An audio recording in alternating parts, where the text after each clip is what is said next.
Hi நண்பா, இந்த ஒரு வீடியோவில் தி கோட் திரைப்படம் கர்நாடகாவில் 5வது நாளில் எவ்வளோ கலெக்ஷன் இருக்குது அப்படின்றதையும் 5வது நாள் முடிவில் இதுவரையும் கர்நாடகாவில் தி கோட் திரைப்படம் எவ்வளோ கலெக்ஷன் இருக்குது அப்படின்றதையும் இந்த ஒரு வீடியோவில் நம்ம டீட்டெயில் வந்து பார்க்க போகிறோம். அதுக்கு முன்னாடி தி கோட் திரைப்படம் பார்த்தவங்க படம் எப்படி இருக்குது அப்படின்றத மறக்காமல் கமெண்ட் பண்ணுங்கள். அது மட்டும் இல்லாமல் நீங்கள் தி கோட் திரைப்படத்தை எத்தனை டைம் பார்த்துருக்கீங்க அப்படின்றது மறக்காமல் கமெண்ட் பண்ணுங்கள்.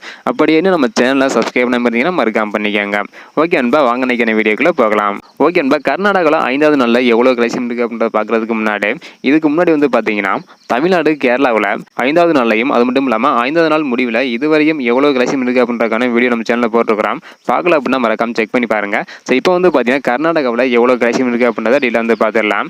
அதாவது 4வது நாள் முடிவில் கர்நாடகாவில் மட்டும் தி கோட் திரைப்படம் 22 கோடி வரை கலெக்ஷன் இருந்தது. இந்த நிலையில் 5வது நாளில் தி கோட் திரைப்படம் 2 கோடி வரை கர்நாடகாவில் கலெக்ஷன் இருக்குது. மொத்தமாக 5வது நாள் முடிவில் இதுவரையும் தி கோட் திரைப்படம் கர்நாடகாவில் மட்டும் 24 கோடி வரை வந்து கலெக்ஷன் இருக்குது. ஸோ அது மட்டும் இல்லாமல் 4வது நாள் முடிவில் வேர்ல்டு வைடாக தி கோட் திரைப்படம் 288 கோடி வரை இந்த கலெக்ஷன் இருக்குது. அடுத்தடுத்து எவ்வளோ கலெக்ஷன் பண்ணுது அப்படின்றத வெயிட் பண்ணி பார்க்கலாம். ஸோ இந்த வீடியோ பார்க்குற நீங்கள் யார் ஃபேன் அப்படின்றத மறக்காமல் கமெண்ட் பண்ணுங்கள். அப்படியே இந்த வீடியோ பார்த்தீங்கன்னா மறக்காமல் எல்லாருக்குமே ஷேர் பண்ணுங்கள். ஓகே அன்பா, தேங்க்யூ.